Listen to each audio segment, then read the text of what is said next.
Hi friends, please subscribe to Amravati Media and press the bell icon for more latest updates. చంద్రబాబుకు ఊహించని దెబ్బ కొట్టిన మొన్నటి Chandrababu right hand. Telugu Desam పార్టీకి దిమ్మ తిరిగేలా రిటైర్డ్ ఐపీఎస్ అధికారి ఏబి వెంకటేశ్వరరావు ట్వీట్ చేశారు. టీడీపీతో పాటు ఆ పార్టీ నేతృత్వంలోని ప్రభుత్వం ఐసీయూలో ఉందని ఏబీవీ సమయం చూసి చావు దెబ్బ కొట్టారు.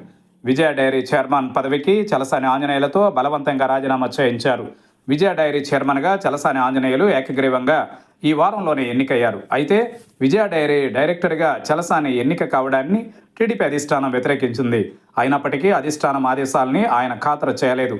డైరెక్టర్గా ఆ తర్వాత చైర్మన్గా ఆయన ఏకగ్రీవంగా ఎన్నిక కావడాన్ని టీడీపీ అధిష్టానం సీరియస్గా తీసుకుంది.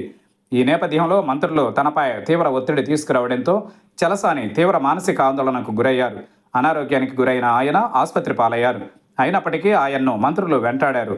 చివరికి ఐసీయూలోనే రాజీనామా పత్రాన్ని మంత్రి కొలుసు పార్థసారథికి చలసాని సమర్పించుకోవాల్సి వచ్చింది. ఇందుకు సంబంధించిన ఫోటోను టీడీపీ మీడియా ప్రముఖంగా ప్రచురించింది.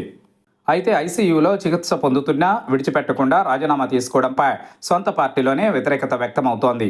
ఈ ఫోటోను ఏబీవీ తన ఎక్స్ ఖాతాలో షేర్ చేస్తూ ఐసీయూలో పార్టీ, ప్రభుత్వం అని ట్వీట్ చేశారు.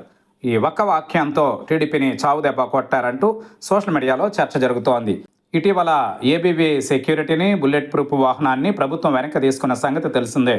ప్రభుత్వంపై విమర్శలు చేస్తున్న ఏబీవీపై టీడీపీ కక్షపూరితంగా వ్యవహరిస్తోంది. ఇదే సందర్భంలో అదను చూసి టీడీపీని నైతికంగా ఏబీవీ తీవ్రంగా దెబ్బతీస్తుండడం చర్చనీయాంశమైంది.